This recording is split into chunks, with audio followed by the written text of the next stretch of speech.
Je passe la parole à Serge Darol qui va présenter la table ronde et l'animer. Merci. Merci Elias. Effectivement, je vais modérer cette table ronde. On a environ une heure et quart pour discuter de thèmes et de revenir sur des thèmes qui sont déjà et qui étaient présents dans la présentation de Jean Tirole, notamment autour de l'investissement ou de la maximisation plutôt du profit de long terme, la maximisation bien comprise, et également au cours de la préparation de cette table ronde. Les thèmes de l'ISR étaient revenus aussi également, donc c'est ce qui fera le lien entre la présentation, la lecture et cette table ronde. Donc rapidement, pour vous présenter les 5 intervenants de la table ronde, je commencerai tout à fait à ma gauche. Le premier intervenant, en fait le plus à gauche, sera Philippe Nutrici, qui est directeur général de BPI France. Nous aurons également dans cette table ronde Jean-Paul Bedbez, qui est économiste et président de Bedbez Conseil. Ensuite, également participant à cette table ronde, Pascal Blanquet. Pascal Blanquet, qui est CIO et directeur général délégué du groupe Amundi. Et enfin, également, donc, la personne qui va introduire cette table ronde sera Denis Kessler, le président de SCOR, à ma droite, et à l'extrême droite, également Anton Brinder, qui est professeur associé à l'Université Paris-Dauphine et également chef économiste de Candriam. Voilà, donc sur l'organisation de la table ronde, 2 parties. Nous allons avoir une introduction d'une 20aine de minutes par Denis Kessler, et ensuite, les autres participants à la table ronde interviendront sur différents thèmes. Denis, la parole est à vous. Comme toi, j'étais également dans cette université il y a 40 ans, en 1975. J'usais mes fonds de culotte, rassurez-vous, j'ai changé de culotte depuis. Et j'ai fait une maîtrise d'économie appliquée avec des tas de gens pour lesquels j'ai beaucoup de respect. Alain Cotta, Yves Younes, Bertrand Lemnissier, Louis Lévy-Garbois. Et c'est eux qui sont responsables éventuellement des bêtises que je peux dire, parce que c'est eux qui m'ont formé. Je retiens 2 choses de ta présentation, Jean. La première, si effectivement on a vendu un contrat viager à quelqu'un qui vous invite à faire un week-end à Étretat, n'y allez pas. Parce qu'il y a un risque moral, c'est la base de l'assurance.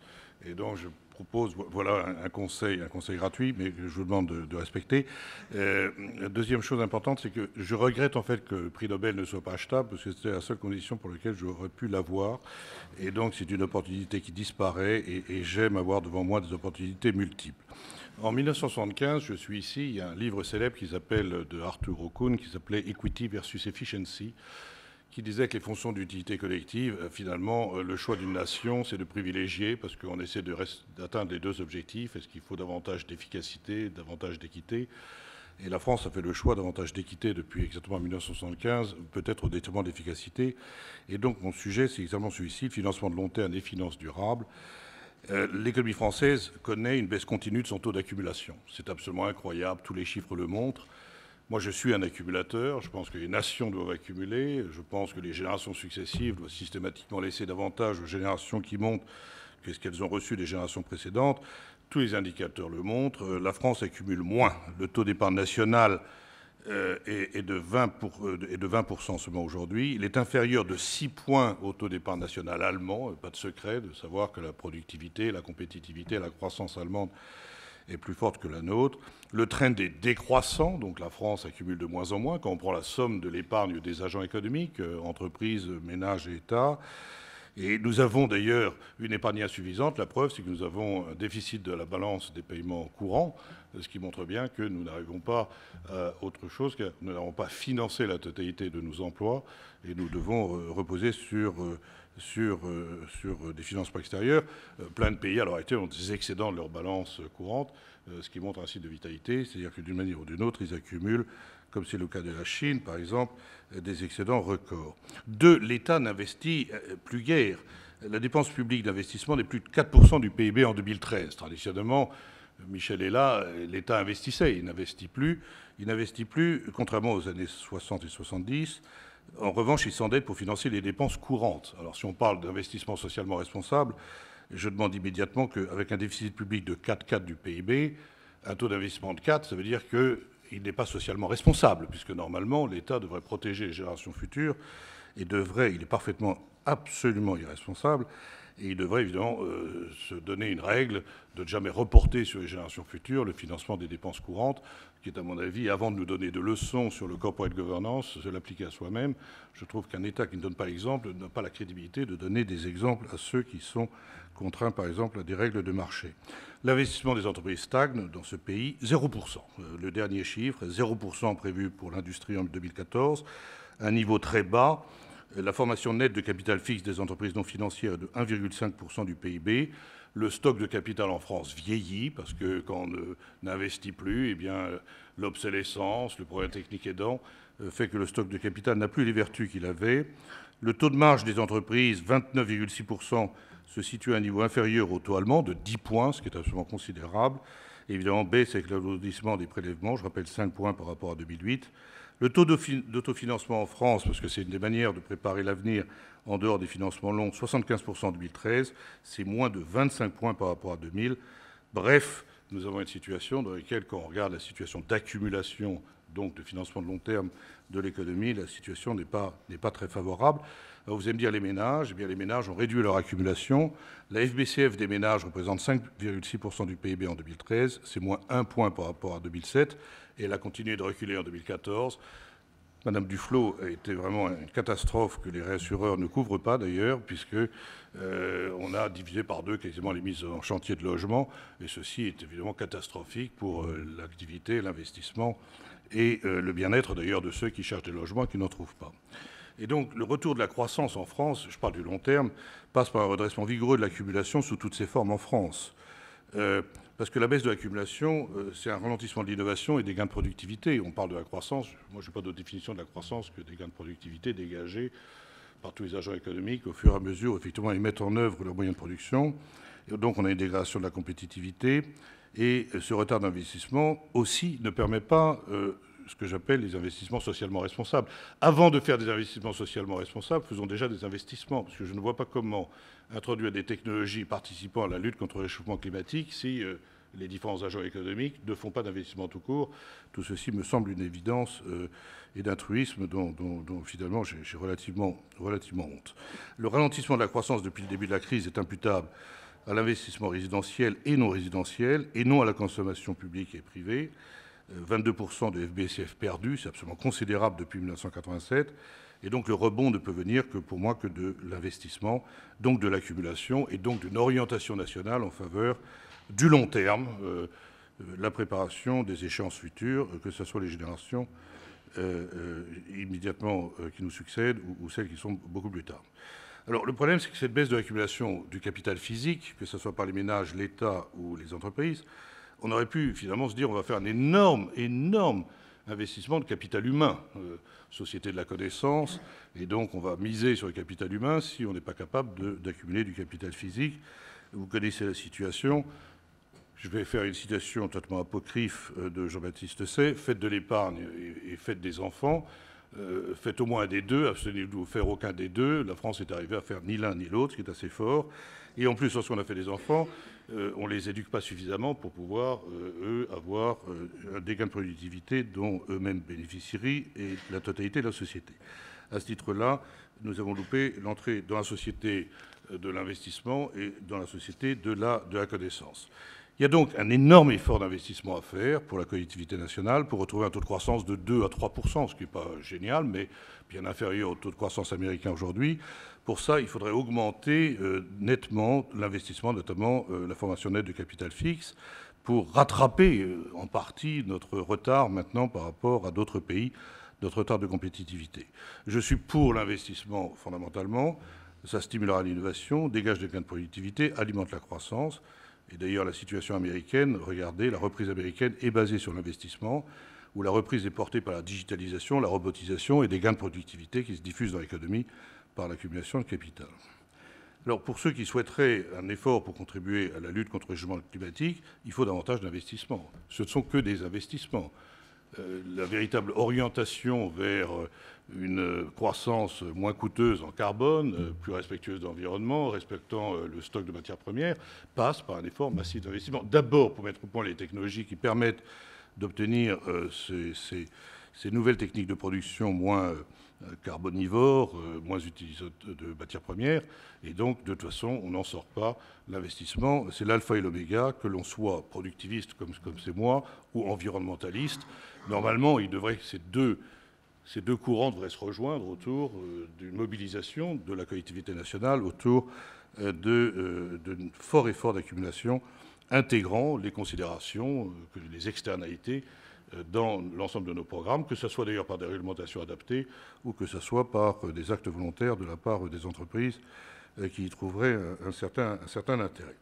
Alors, par rapport à cet objectif que je considère central pour notre pays, l'économie française, qui est une économie d'endettement, se trouve aujourd'hui confrontée à un problème aigu de gestion actif-passif. Les banques sont découragées par Bâle III d'investir et de prêter à long terme. C'est quand même un paradoxe. Une partie de la croissance française a été faite par la transformation. À l'heure actuelle, quand on regarde Bâle III, c'est véritablement les banques doivent prêter à long terme par des ressources à long terme, à moyen terme par des ressources à moyen terme, et ils peuvent prêter à court terme sur des ressources à court terme. Et donc on a retiré la transformation, qui a été pendant longtemps le moyen de transformer des ressources relativement limitées et à court terme en l'emploi à long terme. Comme en plus on réduit l'effet de levier bancaire en augmentant les coefficients de capitaux, Bâle III oblige, on limite la possibilité de toute façon d'utiliser les capitaux bancaires pour financer l'économie à long terme. Rajoute un coefficient de liquidité qui stérilise des ressources dans les bilans bancaires alors qu'elles devraient être prêtées.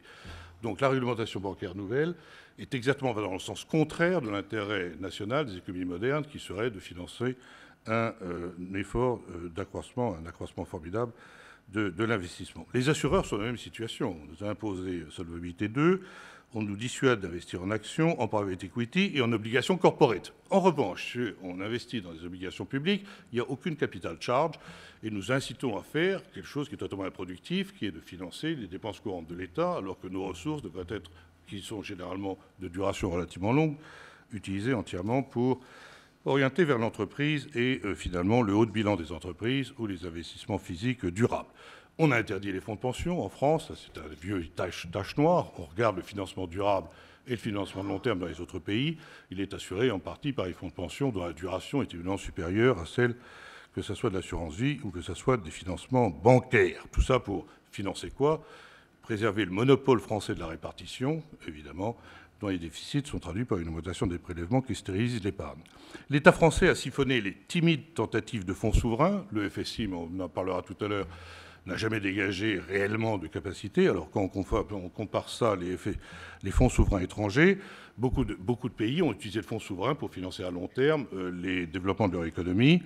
Le fonds de réserve des retraites est en train d'être siphonné pour couvrir la dette sociale de la CADES, je vous rappelle, qui finance le déficit de la sécurité sociale de 1993. Là, vraiment, on se tape la tête contre les murs de se dire qu'on utilise ressources aujourd'hui pour financer des déficits d'il y a maintenant plus de 20 ans.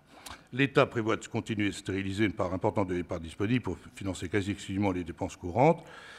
Et la fiscalité continue de privilégier le court terme par rapport à des engagements de long terme. Et donc, nous avons un problème de gestion actif-passif. Voilà ce que j'essaie de dire.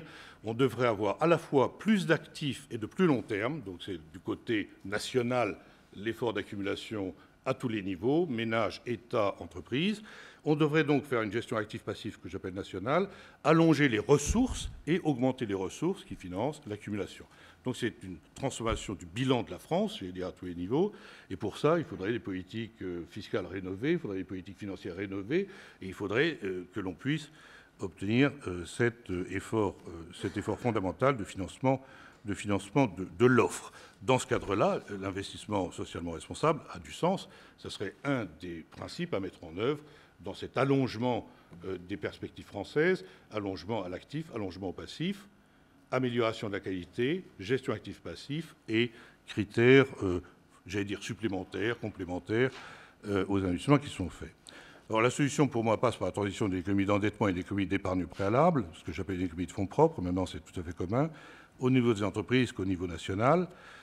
Et donc il y a véritablement là un enjeu majeur, parce que nous sommes en retard par rapport aux autres pays. Nous sommes un des pays avec le maximum de financement d'endettement par rapport au financement par les fonds propres, donc il va falloir rattraper tout ceci, avec des législations financières, que ce soit bancaires ou assurantielles, qui interviennent au pire moment, au moment où il faudrait que l'on puisse effectivement allonger nos passifs et nos actifs. Grosso modo, on nous dissuade de le faire. Deuxième condition fondamentale, restaurer la profitabilité des entreprises, parce que je rappelle qu'une partie de l'épargne, c'est l'autofinancement des entreprises et c'est le taux de marge. Et donc, si on veut redresser l'accumulation en France, redressons le taux de marge des entreprises, qui a été très durablement affecté par les réglementations et par, évidemment, la fiscalité. Enfin, pour leur financement externe, les entreprises vont devoir recourir, plus que par le passé, au marché des fonds prêtables, qui favorise une allocation efficace des capitaux. Et là, c'est complètement fou. Au moment où on dit qu'il faudrait redistribuer les capacités productives par un marché financier actif, on multiplie les taxes qui limitent les transactions, taxes sur les transactions financières, taxes sur les dividendes, et une intervention de l'État qui empêche cette réallocation des capitaux. Et donc on a une situation absurde où la nécessité historique, telle que je la vois à l'heure actuelle, serait de dire à nos concitoyens, il va falloir, pour retrouver la croissance, faire un effort extraordinaire d'épargne, orienté vers le système productif, les infrastructures et vers l'équipement durable des ménages. Pour ceci, il faut passer d'une économie d'endettement à une économie de fonds propres, mais il faut en même temps que les institutions financières accompagnent ce mouvement et que l'on évite des distorsions d'allocation du capital. Vous prenez ce qu'il faudrait faire, vous élevez au puissance -1 et vous avez à peu près ce que l'on fait. Et donc, comme toujours, nous n'arrivons pas à coller avec l'histoire, nous sommes systématiquement en retard. Je terminerai simplement sur quelques idées relativement simples.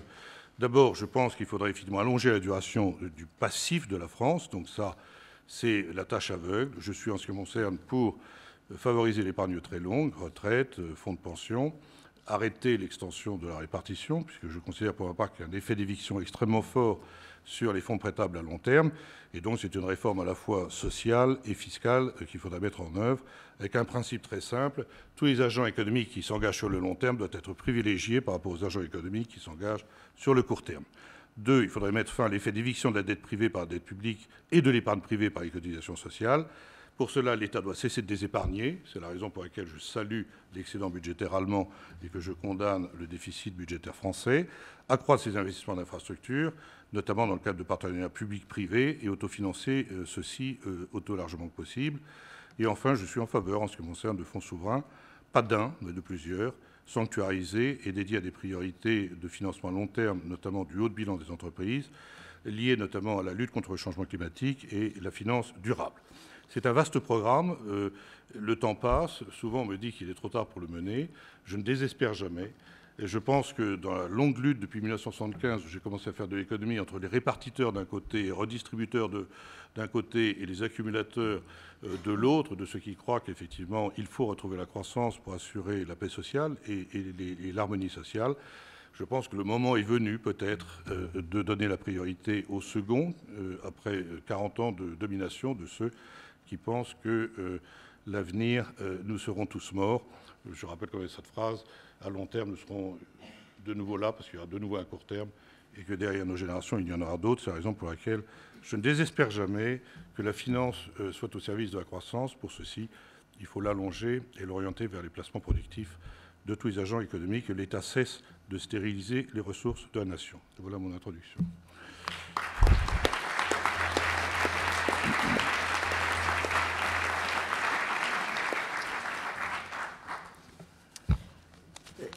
Merci beaucoup, Denis, pour cette brillante introduction. Donc, nous allons maintenant écouter les réactions des 4 autres participants à cette table ronde. Et donc, pour structurer ce débat, je voudrais commencer par poser une première question à chacun des participants. On parle beaucoup en ce moment de redonner du sens à la finance ou de mettre la finance au service de la société. Il y a beaucoup d'initiatives qui sont aujourd'hui autour de ces thèmes-là. Et je voulais vous demander à chacun quelle est, selon vous, la bonne façon d'aborder ces questions ou quel chemin doit-on prendre pour refonder la finance. Donc, en premier, je voulais donner la parole aux asset managers, donc aux gérants d'actifs. Il y en a 2 autour de la table, économistes de chez Canriam. Donc, c'est Anton. Que pensez-vous de cela ? Bien, merci. Je crois qu'on a un exposé extrêmement décapant pour introduire cette table ronde, celui de Denis Kessler. Je partage complètement sa conclusion. J'ai adoré aussi sa puissance -1, à laquelle il faut éviter de s'élever, mais on a du mal. Et je voudrais faire quelques remarques donc du point de vue qui est le mien, c'est-à-dire j'ai eu cette chance de travailler pendant plusieurs décennies maintenant dans des sociétés de gestion. Et on est quelque part entre les investisseurs institutionnels, qui sont souvent des investisseurs de long terme, et de l'autre côté, des marchés, qui, eux, réagissent au jour le jour. Et ce qui me semble important, c'est de voir quelles conclusions j'ai pu tirer, c'est complètement personnel, de l'expérience que j'ai passée pendant ces années à observer les comportements des uns et des autres. Il me semble que ça fait prendre conscience des difficultés qu'on a à mettre effectivement la finance au service de la société, de l'économie ou de la croissance, comme l'a dit Denis il y a une seconde. Je pense que pour y arriver, il faut absolument prendre conscience des limites de la finance. Et ces limites, on en prend à l'occasion des différentes crises progressivement conscience. On a mis en place, et ça a été évoqué bien sûr par Jean Tirole assez longuement dans le début de son intervention, on a mis en place, ça a été long d'ailleurs, mais on a assez vite pris conscience que si on ne régulait pas la finance, eh bien les banques, les marchés demandaient un minimum de régulation. Si on ne le faisait pas, on observerait des dysfonctionnements. Ça fait partie de ces défaillances de marché qui ont été évoquées. On a réalisé un petit peu plus tard que non seulement il fallait mettre en place des régulations, mais il fallait les surveiller. Surveiller l'application de façon extrêmement attentive. Rappelez-vous que la crise des subprimes, c'est en partie un défaut de surveillance, et pas seulement un défaut de régulation. Donc régulation et surveillance, c'est des fonctions que l'État prend en charge et qu'il, au fil des crises, essaie de remplir de façon de plus en plus précise. Ceci étant, il me semble que s'arrêter là serait extrêmement insuffisant. Ce que nous a appris la dernière crise, celle des subprimes justement, c'est que les marchés, alors est-ce que ça rentre dans la catégorie des comportements impulsifs qui ont été évoqués tout à l'heure, mais les opérateurs de marché sont des gens comme les autres, et ce qu'on a observé, c'est qu'ils avaient, alors on parle d'attitude procyclique face au risque, et bien quand les choses tournent mal, d'un seul coup, ils ont tous en même temps envie de se débarrasser des risques qu'ils ont pris. C'est ce qu'on a observé pendant la grande crise financière. Et à ce moment-là, on s'est aperçu qu'il y avait une nouvelle fonction pour l'État qu'on a découvert petit à petit aux États-Unis, et qu'on est en train de découvrir, qu'on a découvert également ensuite ailleurs. C'est qu'à ce moment-là, si tous les opérateurs privés veulent se débarrasser des risques qu'ils ont pris, il faut qu'il y ait en face, si on ne veut pas que le système implose, un opérateur qui prenne ces risques en charge. Et cet opérateur, ça ne peut être que l'État. Et c'est à ce moment-là que la Banque centrale américaine a remplacé tout simplement les preneurs de risques qui étaient devenus défaillants. Ce n'est pas juste un problème de défaillance de marché, c'est vraiment le besoin face à des marchés qui réagissent de façon impulsive ou des opérateurs qui peuvent être des investisseurs de long terme, qui vont réagir eux aussi de façon impulsive. On a besoin d'avoir une autorité capable de stabiliser le système financier. Ce système, il a des plages de stabilité qui sont relativement réduites. Et on l'a découvert à l'occasion de la dernière crise. On est en train petit à petit de mettre en place des mécanismes. Alors on appelle ça des backstops, on appelle ça des filets de sécurité. Tout ça, ce sont des fonctions que l'État doit aujourd'hui prendre en charge. L'État, une autorité publique en tout cas. Et c'est en train de se mettre en place petit à petit. Une parenthèse juste pour dire qu'au niveau de la zone euro, ce type de mécanisme est particulièrement difficile à mettre en place, tout simplement parce qu'on a une banque centrale, mais plusieurs autorités nationales et qu'on ne sait pas trop, on y reviendra peut-être, comment ces choses fonctionneront. Donc la nécessité non seulement de réguler et de surveiller, mais aussi de stabiliser la finance, car elle n'est pas auto-stabilisante, comme on l'a cru beaucoup. Et puis un dernier point, si j'ai encore une minute, un tout dernier point, c'est que lorsqu'on traverse des phases de transition économique et sociale aussi fortes que celles qu'on traverse aujourd'hui, eh bien on s'aperçoit que la finance par elle-même a du mal à créer les canaux de financement dont l'économie a besoin. Et dans les grandes transformations, les grandes phases de changement technique, de transition économique, sociale, de modification de la géographie du monde, eh on s'aperçoit qu'il faut pas mal de temps pour que les canaux de financement qui permettraient de faire que l'épargne qui est disponible à un endroit aille financer les investissements dont on a besoin ici, eh bien, ils mettent du temps à se mettre en place. Et le rôle de l'État, ou des États, à ce moment-là, c'est sûrement d'essayer d'accélérer cette mise en place des canaux de financement sans lesquels, eh bien, il y a de l'épargne qui est disponible quelque part, et puis il y a de l'autre côté des investissements qui seraient faisables, mais qu'on ne peut pas faire parce que la tuyauterie financière, je m'excuse d'employer des termes aussi terre à terre, devant Jean Tirole, eh bien cette tuyauterie, elle n'est pas en place. Et je pense qu'on a, de ce point de vue-là aussi, en Europe, pas mal de questions à se poser. Donc voilà, en quelques minutes, les leçons que j'ai tirées d'une expérience de pas mal de temps entre les investisseurs et les marchés. Merci beaucoup. Pascal Blanquet, votre point de vue? La première remarque issue de la crise, c'est qu'un certain nombre de vaches sacrées de l'activité de la discipline ont été secouées. À titre d'exemple, la diversification telle qu'elle était entendue n'a pas fonctionné quand on avait besoin d'elle. Ce qui était réputé extrêmement liquide a vu la liquidité disparaître, posant des problèmes de mismatch actif-passif dans un certain nombre de fonds. La seule mesure de risque par la volatilité a posé des problèmes majeurs de symétrie et de procyclicalité pour le coup. Les benchmarks classiques cap-weighted ont démontré qu'ils n'étaient pas neutres du point de vue du risque, qu'ils étaient bourrés d'inefficience, de concentration ou là encore de procyclicité, que l'actif soi-disant sans risque comportait du risque, et enfin que la gestion était assez largement une histoire de gouvernance en fait. Ce n'est pas exhaustif, hein, c'est la première remarque que je voulais faire. La deuxième, c'est la prise de conscience dans notre monde en fait que la finance est une institution et que les asset managers ont un rôle social en quelque sorte à y assumer plus pleinement que ce n'était le cas. Il y a une dimension macro.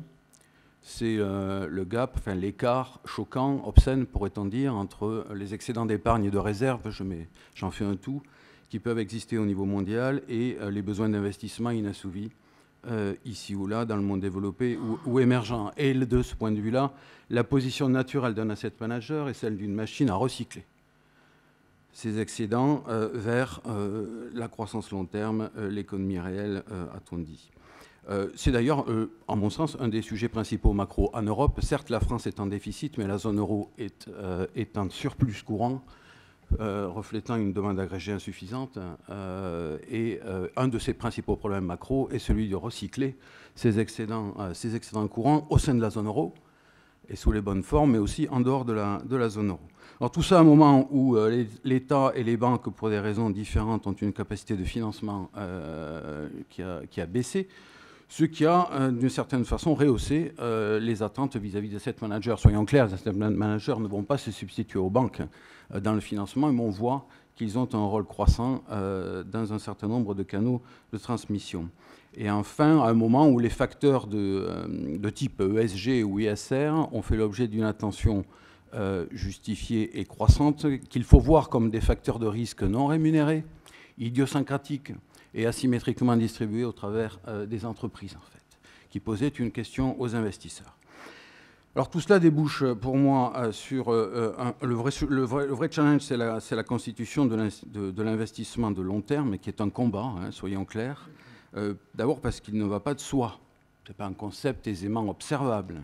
Il y a toutes sortes de résistances, obstacles, qu'elles soient fiscales, gouvernance, d'incitation, simplement humaines aussi. L'idée répandue dans la communauté d'investissement qu'il y aurait un arbitrage entre la maximisation du couple risque-rendement et les engagements de responsabilité ou simplement des investissements dits de long terme, en l'occurrence ISR en particulier. Il faut des investisseurs de long terme, et il y en a peu, en fait. Hein.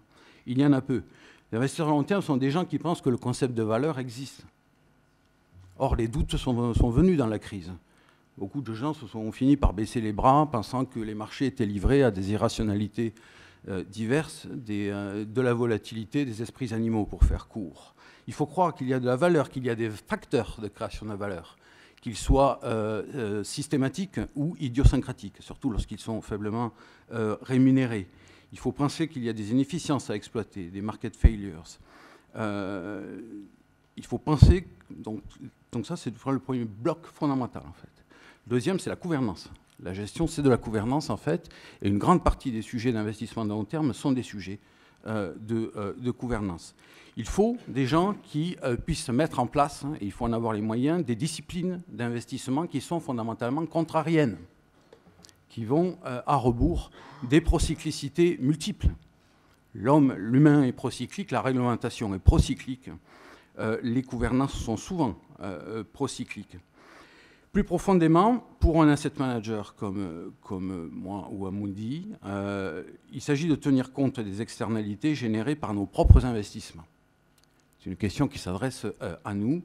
Et par ailleurs, avoir à l'esprit que le couple risque-rendement que nous visons en tant qu'investisseurs, asset manager, n'est pas indifférent du taux de croissance à long terme de l'économie. Et donc nous devons en tirer les conséquences. Dernière remarque, tout cela les yeux ouverts, en distinguant ce qui peut exister en théorie et la vraie vie. En théorie, les univers d'investissement sont diversifiés. Il n'y a pas de sujet de gouvernance. Les hommes sont rationnels. Dans la vraie vie, en fait, on est confronté, croyez-moi, à un certain nombre de contraintes qui sont des contraintes issues de la régulation de règles internes, de simples peurs, et qui, pour vous donner 2 exemples, on parle de long terme, mais enfin, les gens sont évalués sur une base calendaire, qu'il s'agisse de fonds souverains, de banques centrales et parfois souvent d'institutionnels. La définition la plus longue du long terme que je vois dans les mandats de gestion de par le monde, c'est 3 ans, c'est-à-dire le temps de surperformer un indice de référence avant d'être viré. Il y a, ça a été mentionné, des biais cognitifs partout. La gestion est un métier d'hommes, les investisseurs sont des hommes. Il est fondamental de mieux les connaître, en fait. Et plus généralement des procyclicités. Enfin, je m'arrêterai là, les acteurs sont divers. La problématique d'un fonds souverain avec peu de contraintes au Moyen-Orient ou en Asie n'est pas celle d'un pension fund dans le nord de l'Europe, ni même celle d'une caisse de retraite en France. Merci beaucoup, Pascal. Jean-Paul, on vient d'avoir la réaction des hommes de marché. Pour vous, maintenant, pour l'entreprise, qu'est-ce qu'une entreprise a appris de la crise? Et aujourd'hui, est-elle plus recentrée vers le rôle économique qu'elle a? Merci. D'abord, je suis content. Je crois que nous tous, nous sommes contents d'avoir Jean Tirole ici, parce que c'est un grand honneur. Je suis personnellement content d'être à 4 mètres du prix Nobel, c'est le plus proche que j'ai eu de ma vie. Et je suis content également d'avoir gagné le concours, puisque je suis ici rentré en 72. Donc c'est moi qui ai gagné. Bon. Ceci étant dit, bravo Jean, et c'est notre honneur à nous tous. La question c'est, est-ce que les entreprises ont fait des progrès en économie avec la crise? Alors je peux vous répondre, mais non, pas du tout. Les entreprises adoreraient être plus humaines, plus sociales, plus roses, plus vertes, plus tout, quoi. Et quand une entreprise devrait être plus rose, plus verte, en disant la crise, c'est ailleurs, etc., il faudra dire évidemment aux actionnaires, je ne peux pas vous donner l'argent, aux investisseurs, attendez, aux banquiers, soyez pas pressés, aux salariés, patience, puisque c'est le mot à la mode. En réalité, je crois que ce n'est pas sérieux. Je pense que dans une situation comme la nôtre, l'entreprise doit être plus économique qu'avant. Et l'entreprise économique, c'est la façon à elle d'être économiquement responsable. Elle n'a pas le choix.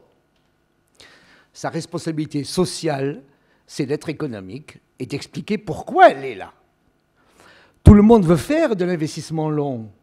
Mais qu'est-ce que c'est que l'investissement long? C'est l'investissement court qui dure. C'est-à-dire dire à quelqu'un, écoutez monsieur, engagez-vous pour 15 ans et dans 15 ans, je vous rappelle, c'est extraordinaire, si vous voulez, mais ça s'appelle l'oblation, ça. Ou ça s'appelle le livret A de caisse d'épargne, si vous voulez. Mais le reste du temps, les gens disent, effectivement, je vous passe, mais c'est pour longtemps. Mais si vous pouvez me dire tous les semaines ce que ça donne, ça serait mieux. Et donc, tout le problème, c'est de dire, nous faisons du long avec du court. L'économie, l'entreprise fabrique de la société avec de l'incertitude. Et il faut que vous ayez la compréhension de ce risque, de cette incertitude, sachant qu'elle a augmenté, sachant que c'est plus compliqué, sachant que c'est plus difficile. Autrement dit, il y a une économie de la cohésion de l'entreprise.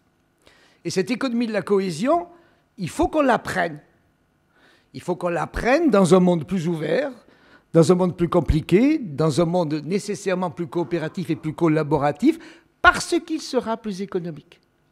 Et je pense que c'est extrêmement important aujourd'hui que l'entreprise sociale dise « je m'occupe de mes salariés, je m'occupe de mes actionnaires, je m'occupe de mes financiers, de tout le monde, parce que je m'occupe de mes clients.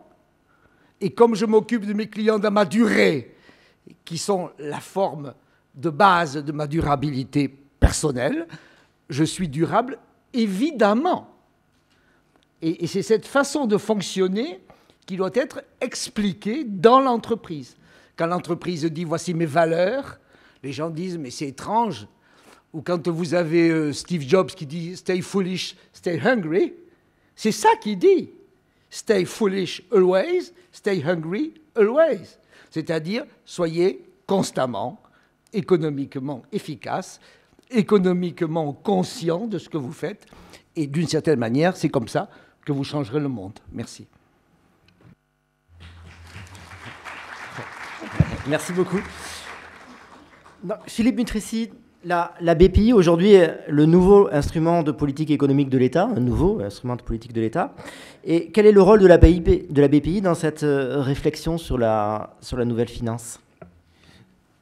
D'abord, un petit mot pour vous dire que je suis partagé depuis une demi-heure entre modestie et fierté. Fierté d'avoir été élevé au rang de directeur général de BPI France. Je ne suis directeur général que de BPI France Le Lab. Certes, c'est une entité de BPI France, mais c'est la modestie qui l'a emporté, je tenais à le préciser. Cela étant, je vais quand même vous parler de BPI France. Premier point par rapport à votre question, je pense qu'il ne faut absolument pas oublier le rôle historique de la finance. Le rôle historique de la finance, c'est de financer l'industrie. Pas d'industrie sans finance. Pas d'économie réelle s'il n'y a pas une finance efficace pour financer les investissements, pour financer les besoins en fonds de roulement, pour financer les entreprises. Alors, votre question par rapport à la nouvelle finance, j'ai un peu le sentiment que, en fait, c'est le retour aux fondamentaux de la finance. La nouvelle finance aujourd'hui, qui tiendrait compte des leçons de la crise, est en fait un retour aux fondamentaux d'une finance efficace pour financer l'économie réelle. Troisième point pour mon petit propos introductif, je dirais que je n'entrerai pas dans le débat sur les excès de la finance constatés sur les marchés sur les 10 dernières années, des produits extrêmement sophistiqués, des produits très complexes. Tout ça, c'est un vrai débat, je ne me sens pas capable d'en parler. Il faut simplement les avoir en tête, se dire que certains produits ont été utiles, et encore une fois, le rôle de la finance n'est probablement pas de ne faire que ça. Après, quatrième point pour un propos introductif rapide, ça serait de dire le message de BPI France, quel est-il ? Le message de BPI France, il vient d'être dit par mon voisin, c'est s'occuper de ses clients. Donc nous sommes client-centriques. Nous proposons tous nos produits financiers en partant du besoin de l'entreprise. Donc ça, c'est des propos introductifs que je vais essayer d'illustrer par 3 exemples concrets, 3 conséquences pratiques. Première conséquence, pour bien cerner les besoins de ses clients entreprises, il faut bien les connaître. Et c'est pour ça qu'avec Nicolas Dufourcq, nous avons créé BPI France Le Lab, qui est à la fois une direction des études internes de la banque, mais qui est en même temps un think tank qui est ouvert aux meilleurs économistes et chercheurs de la place. Donc ce think tank, il a notamment pour mission de mettre à disposition les données dont dispose BPI France sur les entreprises aux meilleurs chercheurs pour leur permettre de mener des travaux d'évaluation extrêmement sophistiqués sur nos produits. En clair, nous avons notre propre pratique d'évaluation de nos produits, et c'est normal, mais nous le faisons aussi avec l'appui de chercheurs externes qui viendront peut-être challenger les résultats que nous avons, être sans doute plus critiques sur un certain nombre de dispositifs que nous offrons. Première mission de ce lab. Et la deuxième mission, c'est d'enrichir nos travaux d'études traditionnels, un peu, je dirais, en format think tank traditionnel, en faisant du débat, en ayant cherché les meilleurs experts et des économistes qui viendront nous aider dans nos travaux. Donc ça, c'est la première conséquence de ce que je disais en introduction. Nous sommes un agitateur d'idées, comme le dit Nicolas Dufourcq, un casseur d'idées reçues sur les PME, et il y en a beaucoup, et les entreprises à qui nous rendons compte de nos études et de ce que nous faisons, sont très demandeuses de ce rôle. Elles nous disent, nous ne voulons pas d'une banque publique qui ne fasse que financer les entreprises, nous voulons une banque qui soit aussi un agitateur d'idées et qui soit capable de faire évoluer un certain nombre de pratiques de financement des entreprises. Donc ça, c'est la première conséquence. La deuxième conséquence de ce positionnement par rapport à la nouvelle finance, positionnement de BPI France, c'est que nous privilégions le long terme. Nous privilégions ce qu'on va appeler une rentabilité, entre guillemets, différée. Alors évidemment, nous ne sommes pas insensibles aux enjeux de la rentabilité. La rentabilité, c'est ce qui va garantir la pérennité de la banque. Donc nous avons l'exigence d'être rentable. Pour autant, nous acceptons d'être rentable un peu plus tard que le marché. Je vais donner 2 exemples. Premier exemple, nous sommes investisseurs dans à peu près 3000 entreprises françaises, PME, en direct ou via des fonds de fonds. Pour ces investissements, la durée moyenne de détention au capital de ces PME est de 7 ans, contre 5 ans pour la moyenne du marché. Donc nous avons 2 ans de plus de présence au capital des PME que nous finançons. Premier exemple. Le deuxième exemple, c'est sur les prêts. Nous sommes aujourd'hui pas très nombreux dans la place bancaire française, et ce n'est pas une critique, c'est un constat, à proposer des prêts de 7 à 10 ans avec des différés de remboursement de capital pouvant aller jusqu'à 4 ans. Donc nous le faisons, et nous le faisons en accompagnement de la place bancaire, qui va financer plutôt des actifs matériels. Nous allons plutôt nous placer sur des actifs immatériels, sur des besoins à fonds de roulement. J'y reviendrai peut-être plus tard. Donc ça, c'est 2 exemples qui montrent que même si on est attentif à la rentabilité, on va être plutôt sur des produits de long terme et donc accepter un différé de rentabilité. Enfin, 3e conséquence, par rapport à votre question, nous sommes déjà investisseurs responsables. Ça veut dire quoi? Ça veut dire, très concrètement, là aussi, nous prenons en compte dans tous nos investissements les critères ESG. Tous les investissements en capital qui sont faits par BPI France sont conformes à des doctrines d'investissement ESG, environnement, social et gouvernance. Nous formons les fonds de la place, puisque nous avons la chance de financer à peu près la moitié des fonds français de capital investissement. En tout cas, nous en avons plus de 250 en portefeuille. Tous les fonds que nous avons en portefeuille, nous leur proposons des formations à ces pratiques ESG pour qu'eux-mêmes, ces fonds, puissent prendre en compte ces critères dans leurs investissements. En pratique, déjà, en 2014, 2/3 des fonds de notre portefeuille ont développé des doctrines précises, écrites, d'investissement socialement responsable. Et enfin, nous formons également les chefs d'entreprise de notre portefeuille. Nous leur offrons des formations sur les avantages de la prise en compte de ces critères ESG dans leur management quotidien, et selon une stratégie qui a très bien décrite Jean Tirole tout à l'heure, qui est une stratégie win-win. C'est-à-dire que pour un chef d'entreprise PME, prendre en compte cette dimension ESG, c'est dégager du résultat supplémentaire. C'est notamment, c'est une des voies de l'ESG par l'amélioration de la motivation des cadres et l'amélioration du capital humain au travail dans l'entreprise. Voilà, donc en conclusion, nous ne faisons pas que réfléchir à la nouvelle finance, nous essayons également d'en être un acteur. Merci beaucoup. Donc on a bien vu dans toutes vos réponses comment les lignes ont bougé depuis la crise de 2008.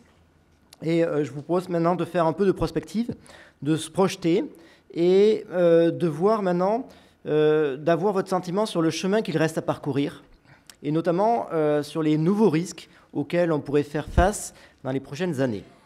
Donc peut-être Jean-Paul. Merci. Je voudrais vous poser une question d'un niveau scientifique élevé. Hein, dans cette 0 plus 0,25 est-il égal à 1? Si vous êtes en charge de calculer le livret A, c'est l'équation à laquelle nous sommes arrivés. Normalement, 0, c'est les taux, 0,25, c'est l'inflation, 0 plus 0,25 égale mon taux de livret A. Il y a sûrement des gens qui font des calculs à la Banque de France, ils donnent ce calcul au gouverneur, ce gouverneur dit « c'est trop peu, je propose 0,75 », il transmet ceci à M. Bercy, et M. Bercy lui dit « c'est 1 ». Est-ce qu'avec ça, on avance dans un chemin, non pas mathématique, non pas responsable, non pas économique, non pas financier, mais tout simplement de maturité? Ma réponse est non. Donc d'une certaine manière, pour avoir un meilleur financement de l'économie, il faut d'abord parler de la vérité et de la réalité. Et la réalité, tout à l'heure, Denis Kessler en parlait, c'est le fait que nous avons une entreprise France qui est sous-efficace du point de vue financier, sous-efficace du point de vue d'investissement et sous-efficace du point de vue social. Le social étant la conséquence du fait que vous ne gagnez pas votre vie. Quand vous ne gagnez pas votre vie, c'est très difficile, après, de discuter, de débattre. Et nous avons, d'une certaine manière, une espèce de rétrécissement, d'inquiétude qui se met en place. Donc, d'une certaine manière, nous aurons un meilleur financement de l'économie quand nous aurons une meilleure compréhension du monde dans lequel nous sommes. Alors on peut dire, ayez peur. Chaque jour, par exemple, sauf le week-end, puisqu'il est fermé, la France a besoin de 700 et quelques millions, sur ces 700 et quelques millions, 800 millions, sauf le week-end, puisqu'il est fermé. On en a à peu près 200 et quelques qui viennent des Français, le reste vient de nos amis japonais et chinois. Donc, bravo. Donc, ayez peur, investissez. Première solution, comment on fait évoluer l'histoire, disent-ils, faites attention, ayez peur. Deuxième solution, c'est ayez du courage. Comprenez, soyez rationnel. Un économiste, il fonctionne plutôt comme ça. Il dit plutôt, avançons, nous développons-nous et ayons des stratégies. La situation dans laquelle nous sommes est une stratégie extrêmement compliquée. Si vous dites, mesdames et messieurs, j'ai une solution, je vais augmenter l'épargne, et que vous avez quelqu'un qui dit, tiens, je croyais qu'on était en déflation, ça ne va pas nous aider. Et donc, il faut bien avoir des idées très longues sur les comportements des individus pour aujourd'hui faire repartir. Si vous dites, tiens, aujourd'hui, je vais effectivement fabriquer en complément des fonds de retraite sur longue période, ça va aider. Et vous avez évidemment quelqu'un qui dit, mais vous n'étiez pas là en 1920, ça c'est vrai, quand il y a eu la crise en 1930, etc., etc. Comment osez-vous? Bon, d'accord. Donc faisons bien attention à ça. Nous devons avoir des systèmes de financement qui soient en liaison avec la vérité que nous vivons, avec la situation de crise mondiale que nous vivons, avec les déséquilibres épargne-investissement dont parlait Pascal Blanquet, mais en même temps avec l'idée que nous sommes dans une révolution industrielle. Il y a des déséquilibres et il y a une révolution. Et nous avons aujourd'hui les déséquilibres de la révolution. Alors si vous dites, il y a la révolution, j'ai peur, il y a des déséquilibres, j'ai peur, ben, c'est pas grave. Remplissez votre livret A. Vous savez, bon, c'est l'empreinte perpétuelle de l'économie française, mais ce n'est pas ça qui va nous sortir d'affaire, ni vous d'ailleurs. Comment on se sort de cette affaire-là? Je vous dis, par de la vérité, par des explications courageuses, mais qui sont courageuses par rapport à des gens qui savent. Tout à l'heure, Jean Tirole parlait du fait que les gens, au fond, savaient ça, savaient beaucoup de choses. Et que d'une certaine manière, ce qu'on appelle la morale d'aujourd'hui, c'est l'incompréhension ou l'insuffisance d'explication d'aujourd'hui. Ce qui était aujourd'hui, ce qui était il y a 20 ans considéré comme insupportable, à savoir les taxes figouviennes, maintenant les gens disent c'est bien, sauf la ministre de l'écologie qui dit je ne suis pas favorable à l'écologie punitive. Mais comme elle n'a pas compris et qu'elle n'a pas connu Pigou, c'est bien, c'est logique. Mais pour tous les autres, c'est étrange. Nous devons former, nous devons expliquer, nous devons avoir le courage de la vérité. Et c'est ce courage de la vérité qui nous fera peu à peu sortir et justement embrasser des stratégies plus longues. Oui, il faut du profit, oui, il faut de l'investissement, oui, il faut la durée. Et pour ça, il faut se parler entre nous. Merci. Donc, j'étais absorbé par votre réponse. Anton, vous voulez... Juste réagir dans l'effort pédagogique. Le mot-clé qui est apparu après la crise financière dans toutes les législations, c'est stabilité. Stabilité financière. Il y a forme, financial stability. Il n'y a pas eu de loi qui n'ait pas stabilité. Mais c'est déjà de la folie, ça, de croire que les marchés vont être stables, grosso modo stagnants et statiques, puisque ça commence par les mêmes mots que les statolâtres aiment. Mais pour moi, c'est déjà vendre quelque chose que l'on ne peut pas. Le marché, par définition, sera, par construction, cyclique, heurté, buoyant, passif, par la confrontation des anticipations, etc. Alors après, on peut, grâce aux enseignements de l'économie, faire en sorte que les effets pervers soient minimisés, de façon à ce que les fluctuations ne soient pas explosives, etc. Donc on peut atténuer les effets pervers, sans les éradiquer complètement, mais de vendre à une collectivité que par la législation sur les risques systémiques, que par la multiplication des contraintes de capital, que la multiplication des réglementations qui limite les opérateurs de toute nature, qu'en agissant sur la totalité des rémunérations, j'en passe et des meilleurs, tout ceci va se traduire par une meilleure finance, un meilleur fonctionnement des marchés, tout simplement parce que ceux-ci seront stables. On a un résultat actuel, on essaie maintenant de plus parler de stabilité, on aimerait retrouver la croissance.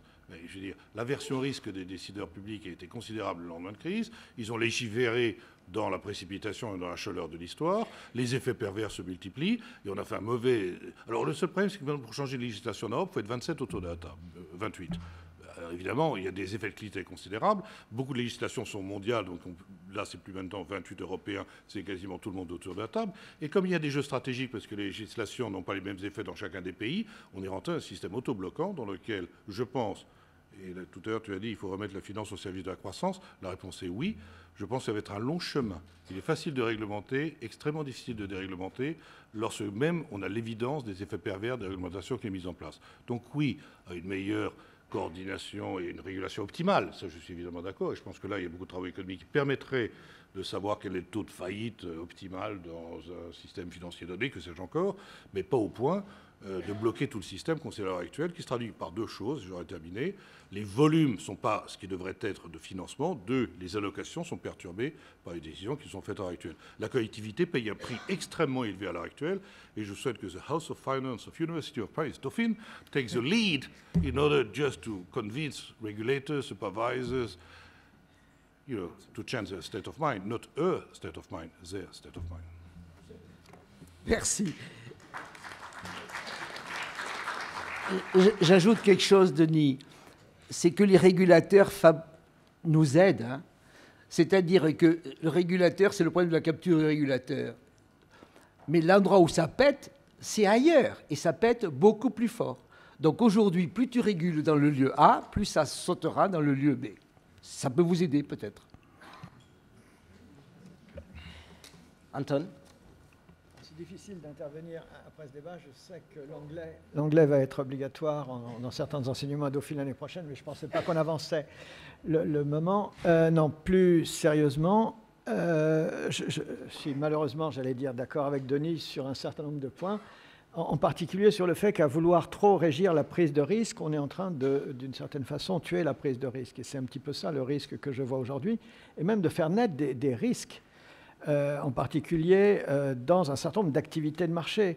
La nouvelle réglementation qui est mise en place conduit à la disparition, en tout cas l'atrophie, d'une activité qui est relativement souterraine, mais qui est très importante, qui est l'activité de tenue de marché. Autrement dit, il y a de moins en moins d'opérateurs qui arrivent à se mobiliser pour se mettre dans la position, quand quelqu'un veut vendre, en face, il y a toujours quelqu'un pour acheter.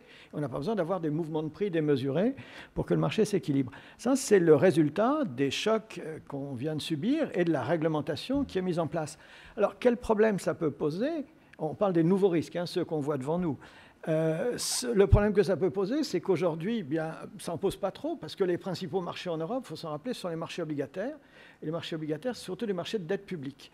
Or, ces marchés de dette publique, depuis 4 ou 5 ans, ils n'évoluent que dans un sens. Les prix montent, les taux baissent, et donc c'est facile, quand les prix montent, d'équilibrer le marché. Il y a toujours quelqu'un qui veut acheter en pensant que ça va continuer de monter. En tout cas, c'est comme ça que ça s'est passé.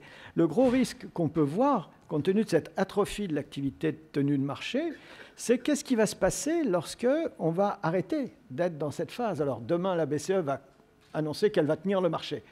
Puisqu'elle va se mettre à acheter, elle aussi, des titres publics, mais ça ne va pas durer éternellement. Il faudra se rappeler qu'il y a là une source de risque potentiel, de volatilité accrue, qui naîtra de réglementations qu'on a mises en place pour essayer de stabiliser le marché. Mais trop de stabilité, et là-dessus je rejoins Denis, peut tuer la stabilité dans certaines circonstances. Mais le principal... Alors, l'autre chose que je voulais dire, toujours à propos de ce qu'on peut voir comme risque, c'est d'oublier que ceux qui ont commis des erreurs par le passé ne sont jamais les mêmes que ceux qui vont les commettre demain. Autrement dit, on ne tire pas toujours des leçons, des erreurs et des mauvaises expériences passées. Ça veut dire quoi? Ça veut dire que ceux qui se sont brûlés les doigts sur le subprime aux États-Unis ou ailleurs d'ailleurs, eh bien, la plupart ont disparu de ce type d'activité, mais il y a de nouvelles activités qui vont obéir exactement à la même logique. Je ne sais pas si tout le monde a en tête qu'aujourd'hui, le crédit subprime automobile, c'est à une toute petite échelle. Mais ça obéit exactement à la même logique que le crédit subprime immobilier aux États-Unis. Eh bien, le crédit subprime automobile a explosé. Autrement dit, on prête à des gens plus que la valeur de la voiture d'occasion qu'ils achètent, qu'ils vont rembourser dans 7 ou 8 ans, quand la voiture sera hors d'état de marché, normalement, vu l'âge qu'elle a au moment où ils l'achètent. Peu importe, ça, c'est quelque chose qui se développe et qui va être une source de problèmes et qui nous rappelle qu'on ne tire jamais les leçons des erreurs des autres. Et c'est bien pour ça que les crises financières se produisent de façon récurrente de ce point de vue-là. On aura sûrement l'occasion, dans quelques années, d'en reparler. Ça, c'est aussi une des sources de risque qu'on peut voir, c'est l'oubli des erreurs passées. Mais si vous me demandez à moi personnellement quelle est ma plus grosse inquiétude, c'est tout simplement qu'on ne prenne pas suffisamment de risques, compte tenu de tout ce qu'on est en train de dire, compte tenu du choc qu'on subit. Le vrai risque, c'est de voir disparaître l'activité même de prise de risque, l'investissement. Et là-dessus, je rejoins complètement Denis, on a absolument besoin d'investissement aujourd'hui.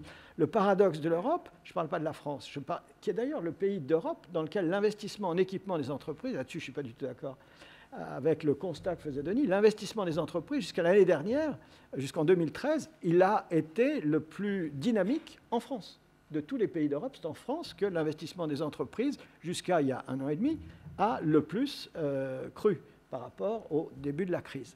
Donc ça, c'est juste un détail, mais le point important, c'est quoi? C'est qu'on a en Europe trop d'épargne et on a des besoins d'investissement, on le constate tous les jours et on le redit, que ce soit de l'investissement productif ou de l'investissement public ou en infrastructure, sont énormes. Et on est dans cette situation où l'Europe exporte aujourd'hui 300 milliards de dollars d'épargne, dont elle ne sait pas quoi faire. Et l'expérience allemande en matière d'exportation d'épargne, c'est que c'est une formidable façon de perdre de l'argent. Les Allemands ont fait le calcul de ce que leur a coûté l'excédent courant qu'ils ont prêté à l'étranger. Ça leur a coûté à peu près 500 milliards d'euros. J'ai dit dollars tout à l'heure. Donc les Allemands ont perdu beaucoup d'argent en dégageant une épargne dont ils ne savaient pas quoi faire et qu'ils ont prêté au reste du monde. Donc on est dans une situation un peu paradoxale où on a un énorme besoin d'investissement et où le principal risque, j'ai terminé, que je vois aujourd'hui, c'est qu'on ne l'utilise pas et au contraire qu'on investisse à l'étranger, quitte à subir, comme ça se passe à chaque fois qu'on investit massivement de l'épargne à l'étranger depuis les emprunts russes du début du XXe siècle, eh bien on risque de perdre de l'argent alors qu'on aurait besoin d'utiliser cette épargne chez nous et on revient sur ce problème de comment faire pour que cette épargne, dont on dispose au niveau européen, en tout cas, s'investisse là où on peut l'utiliser de façon relativement sûre, c'est-à-dire en Europe. Merci beaucoup. Pascal Blanquet, les gérants d'actifs, aujourd'hui, réfléchissent à de nouvelles formes de produits d'investissement favorisant l'épargne long terme. Quelles sont, selon vous, les formes, les produits les plus aboutis aujourd'hui ? Je vais vous donner quelques exemples de ce que nous faisons dans la vraie vie, en fait, sachant que les deux des problèmes principaux qu'on a affrontés, c'est non pas l'absence d'épargne ou d'épargne financière, mais c'est sa structure qui pose problème, puisqu'elle est assez largement, au niveau mondial, parquée dans des soi-disant actifs sans risque, procurant une rémunération désormais proche de zéro, et donc provoquant des effets d'éviction sur les allocations et les univers d'investissement. Ça, c'est un premier sujet. Le deuxième, c'est la difficulté à pousser les murs des univers d'investissement. Donc, c'est parfois des sujets de régulation qui font qu'un assureur est désincité à faire des infrastructures, par exemple, des titrisations ou des actifs de diversification. Bon, premier exemple, sur les thèmes ESG, la question qui nous a été posée, qu'on a travaillé avec un certain nombre d'institutionnels, AP4 et RAFP, qui est dans la salle aujourd'hui, je salue Philippe, et FRR, c'est comment construire en quelque sorte une option gratuite sur un actif mispricé. Il y a toutes sortes de facteurs de risque autour de nous dans la sphère ESG. Le carbone en est un, où il y a une probabilité assez élevée que le risque se matérialise, tout en étant contesté aujourd'hui, pas totalement avéré. C'est un risque faiblement rémunéré. Et du point de vue de l'investisseur de long terme, la question qui nous a été adressée, c'est comment finalement je peux profiter d'un repricing, en fait, si à long terme en effet, les entreprises exposées aux émissions de gaz ou aux réserves fossiles sont sanctionnées d'une façon ou d'une autre, tout en ne perdant pas par rapport au risque de marché stricto sensu, si tel n'est pas le cas, en fait. Donc on a pris, et vous avez ça peut être décliné en termes de consommation d'eau et autres. Ce sont des facteurs de risque, en fait. Hein. Donc c'est une question d'investissement, au-delà de l'engagement philosophique que cela peut impliquer. On a pris un portefeuille action européenne, on l'a screené avec les deux critères que j'ai évoqués, avec une approche best-in-class. On a réduit un certain nombre de corporates, on en a enlevé certaines, et en même temps, simultanément, on a contraint la tracking error du portefeuille par rapport à son benchmark, en fait. Donc vous obtenez une forme d'option gratuite, en fait. Qui est une solution simple, en fait, hein, et qui peut être déclinée.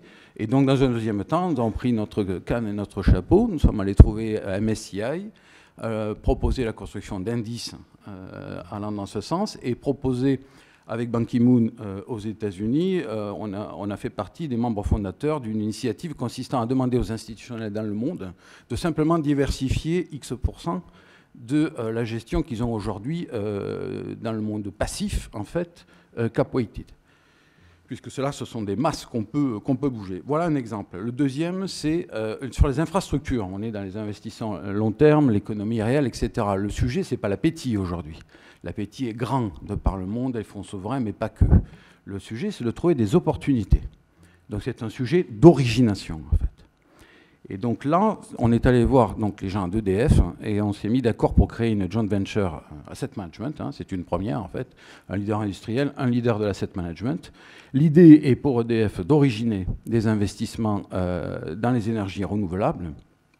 Et pour l'asset manager qui a la connaissance intime, en fait, des investisseurs finaux, de constituer en quelque sorte les structures et aussi les tours de table, en fait, autour de ces projets. Voilà un exemple qui peut inciter à l'optimisme. Au-delà, dans le cas français, si vous voulez, sans inventer la poudre, il y a suffisamment de véhicules aujourd'hui qui peuvent servir de canaux pour l'épargne long terme.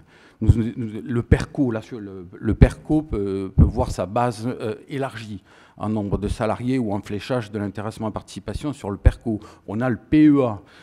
L'assurance vie peut être aussi tirée vers des solutions épargne-retraite ou vers les UC, dont la part est encore faible. La gestion collective du viager, c'est une question qui se pose. Sachant que les 2/3 de l'épargne française est immobilière, en fait. Il y a peut-être des solutions pour transformer, si vous voulez, cette base d'investissement immobilière en revenus, en fait, liés à cette épargne immobilière. Bon, il y a d'autres exemples, en fait. Donc, c'est pour envoyer un message d'optimisme, en fait. Hein. On a un certain nombre de possibilités. On travaille sur des produits qui arriveraient à mêler des actifs liquides et des actifs moins liquides. Je pense que dans la structure d'épargne, c'est quelque chose d'assez important. Enfin, et je m'arrêterai là, puisqu'on parlait de prix Nobel, il en est un autre, donc M. Schiller, qui a travaillé beaucoup sur les formes d'indexation à long terme, en fait. Or, aujourd'hui, dans la sphère de l'investissement, on s'indexe principalement sur l'inflation, en fait. Il y a d'autres façons de s'indexer pour un investisseur à long terme, sur la croissance, ou sur des proxys de la croissance, ou sur un certain nombre de variables macro. Ce sont des domaines d'investigation qui nous intéressent. Voilà. Merci beaucoup. Dernier intervenant, donc, on vient de parler de, Philippe, on vient de parler d'innovation chez les asset managers. Et est-ce qu'on retrouve cette innovation dans les outils qui sont aujourd'hui proposés par la BPI? Oui. Oui, on les retrouve. Je vais vous épargner la litanie de tous les produits BPI. Je pense que ce n'est pas le moment, ce n'est pas l'heure. Et je commencerai d'abord par faire une petite confidence pour vous dire à quel point je peux me trouver un peu mal à l'aise dans le débat dans lequel nous sommes tout de suite. Vous allez comprendre pourquoi. Le principe d'action de BPI France, c'est d'intervenir là où il y a des défaillances de marché. En réalité, il n'y a pas vraiment de défaillance, c'est plutôt des failles ou des imperfections de marché. Et donc le malaise, il est dû à un sentiment de culpabilité. En fait, J'ai le sentiment que BPI France existe que parce que ce marché où les marchés sont défaillants. Ce n'est pas un sentiment très agréable de se dire qu'on doit son existence à l'imperfection des marchés. Deuxième sentiment, c'est la sérénité finalement, parce que d'après les intervenants précédents, ces défaillances ont plutôt tendance, vocation à durer, et donc on peut penser que BPI France également, ou malheureusement pour certains et heureusement pour d'autres, aura vocation à durer aussi. Alors on va être très présent sur un certain nombre de produits risqués. Je pense que la première chose à retenir, et si on l'est, c'est parce que le marché, parfois, lui, l'est pas suffisamment. Premier élément, premier exemple, c'est le capital risque. Donc le premier acteur du capital risque en France, c'est BPI France. On ne le fait pas systématiquement en direct. L'essentiel de notre action passe par une action indirecte, c'est-à-dire qu'on va financer des fonds de capital risque, des fonds privés, gérés par des sociétés de gestion privées qui eux-mêmes financent les entreprises. Mais avec ces fonds partenaires, ce sont nos fonds partenaires, on fait chaque année 90% des levées de fonds sur le capital risque en France et quasiment 100% des investissements hors fonds retail, c'est-à-dire les fonds FIP, FCPI, ISF, c'est-à-dire les fonds où il y a un avantage fiscal à la clé. Nous n'en faisons pas. Si on exclut ces fonds-là, on fait quasiment 100% des investissements en capital risque en France chaque année. En clair, en 2014, sur 900 PME investis par les fonds de notre portefeuille, 450 ont été en capital risque, c'est-à-dire que la moitié de notre action a été portée sur le capital risque. L'ordre de grandeur que vous pouvez avoir en tête sur le marché, c'est entre 25% et 30%. Donc nous faisons quasiment 2 fois plus que le marché sur des investissements extrêmement exposés en risque, le capital risque étant naturellement, je suis obligé de le préciser ici, plus risqué que le capital développement ou les LBO. Deuxième exemple de produit, j'en ai déjà parlé tout à l'heure, j'y reviens pas, ce sont nos fameux prêts de 7 à 10 ans, donc d'une durée supérieure à ce que propose en général la place bancaire, et qui sont sur le financement d'actifs immatériels ou sur des besoins de BFR. Je voudrais simplement à ce stade introduire un petit paradoxe, c'est que notre obsession du financement de long terme ne doit pas masquer des difficultés actuelles sur le financement de court terme, et autant je suis prêt à casser l'idée reçue que les entreprises aujourd'hui souffriraient d'un déficit de financement bancaire. C'est complètement faux sur l'investissement. Toutes nos enquêtes le montrent, celle de la Banque de France aussi. Il n'y a pas de problème de financement de l'investissement en France sur du moyen terme et sur le long terme. En revanche, sur le court terme, il y a aujourd'hui des préoccupations liées à la trésorerie et nous, on le voit très bien avec un produit qui est le préfinancement du CICE. Vous connaissez tous le crédit d'impôt compétitivité emploi. C'est un crédit d'impôt. Il a été mobilisé à 60% seulement l'année dernière par les entreprises, pour des raisons de technique sur lesquelles je ne m'étendrai pas. Et donc, beaucoup d'entreprises, en fait, viennent à BPI France pour se faire préfinancer le CICE, c'est-à-dire qu'au lieu d'attendre le chèque par l'administration fiscale, ils viennent présenter leur créance fiscale à BPI France qui leur donne du cash tout de suite. Et ce produit de financement, préfinancement du CICE rencontre un succès majeur. Donc on n'est pas dans le financement de long terme. Je voulais simplement introduire ce petit paradoxe. On a, nous, plus de 200% d'activité sur ce produit, déjà plus de 2 milliards de prêts distribués sur 2014 et c'est pas prêt de s'arrêter sur 2015. Enfin, troisième exemple de peut-être plus dans la tonalité des intervenants précédents, c'est que nous réfléchissons à un produit de titrisation dans lequel le rôle de BPI France serait de sécuriser des portefeuilles de crédit PME titrisés par les banques. Donc on proposerait en fait d'apporter une garantie sur la valeur de ces portefeuilles, une garantie à 100%, ce qui permettrait plusieurs choses. Premièrement, d'alléger le bilan des banques. Sous certaines conditions, en réalité, on ne prendrait pas la totalité des créances, on en laisserait 50% à la banque, de façon à avoir un alignement d'intérêts entre la banque et l'opération qu'on garantirait, et de façon aussi à ce que la banque conserve la relation directe avec son client. Et deuxième avantage, c'est qu'à partir du moment où on garantit la valeur du portefeuille, ça devient un actif tout à fait accessible et présentable à des investisseurs de long terme et par exemple à des assureurs. Donc ce produit de titrisation, on le fait pourquoi ? On le fait parce qu'on a le sentiment qu'aujourd'hui, même s'il n'y a pas de problème de financement des entreprises, c'est aussi en partie lié parce qu'il n'y a pas énormément d'investissement et que si on avait un redémarrage actif de la croissance que l'on souhaite sur l'année 2015, il ne faudrait pas que les acteurs financiers, notamment les banques, comme l'a rappelé Denis Kessler, qui doivent respecter des modèles prudentiels, se retrouvent en rupture de crédit, au moment où, au contraire, la croissance repart et où il faudrait financer tous les projets. Donc on propose dès maintenant ce produit, on essaye de faire une innovation financière. Il est en phase d'approche directe avec un certain nombre d'acteurs de la place et on essaye de cette façon de jouer notre rôle. Alors notre rôle, et c'est mon dernier mot, Denis Kessler l'a dit tout à l'heure en introduction, c'est vrai que BPI France, c'est une petite banque. Notre bilan, c'est 50 milliards d'euros. C'est tout petit par rapport au bilan de la BNP ou de la Société Générale. Nous avons, en termes de capacité d'investissement, le FSI faisait 20 milliards d'euros de capacité d'investissement. Ces 20 milliards se retrouvent aujourd'hui dans BPI France. C'est rien par rapport aux 700 milliards des fonds indonésiens. Et les vrais fonds souverains dans le monde ont au moins un zéro de plus que nous dans la taille des actifs disponibles pour financer l'économie en equity. Donc dans ce cadre-là, nous, ce que l'on dit, c'est qu'on est la banque coup de pouce. Donc on essaye de donner un coup de pouce aux entrepreneurs qui viennent nous voir sur des projets risqués ou de lancer des nouveaux produits tels que la titrisation. On le fait modestement en fonction des moyens dont on dispose.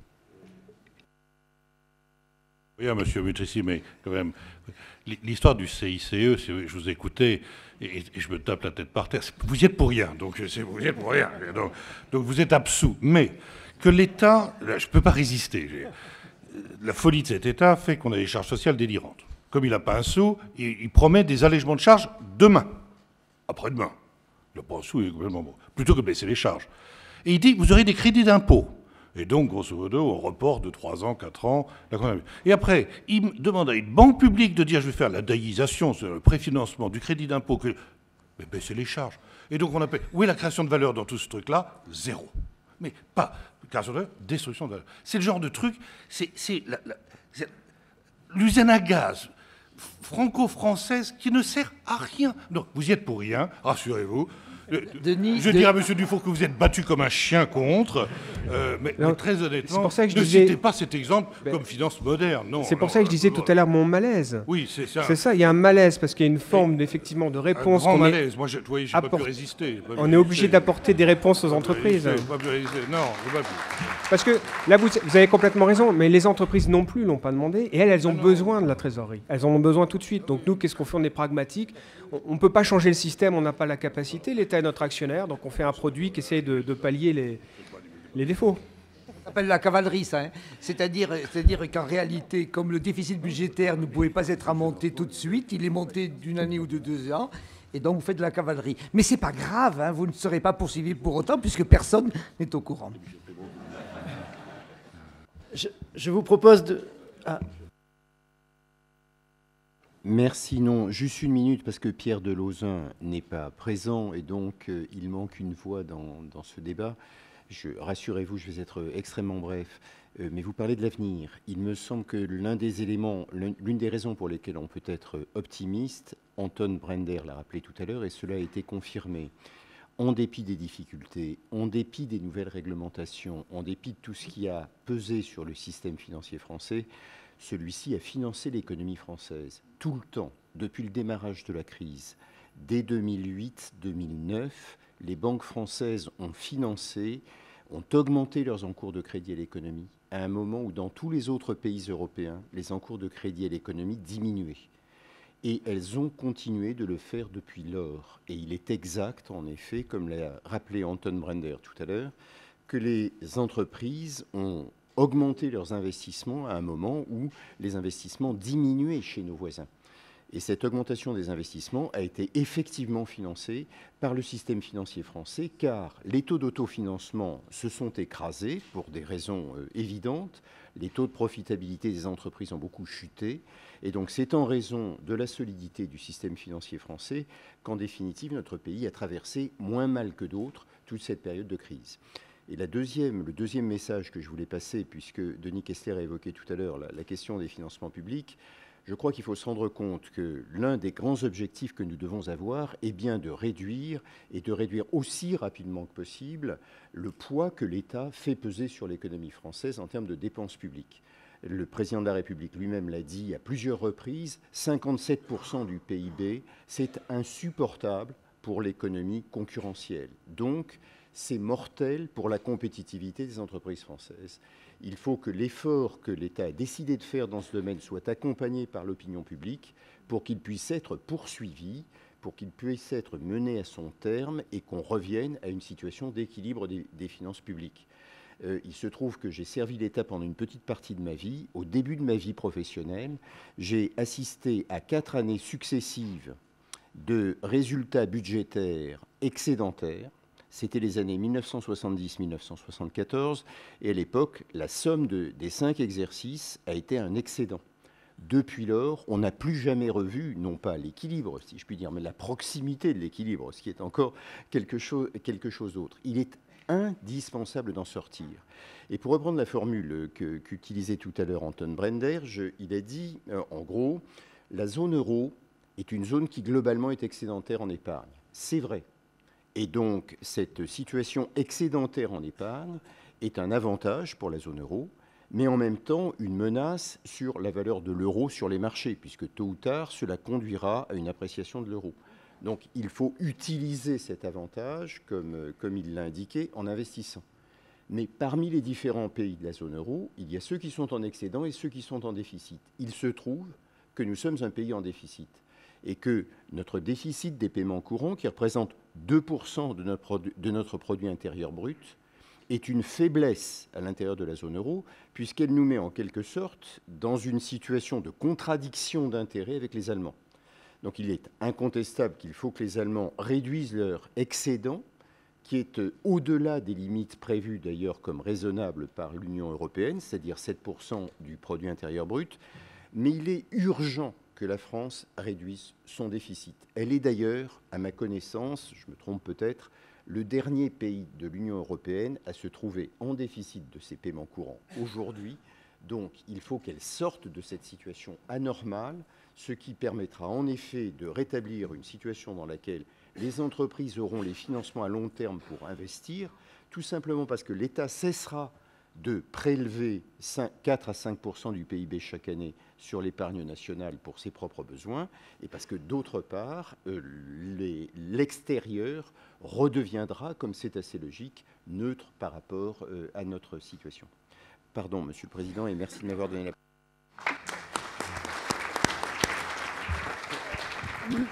Merci beaucoup pour cette brillante conclusion de la table ronde.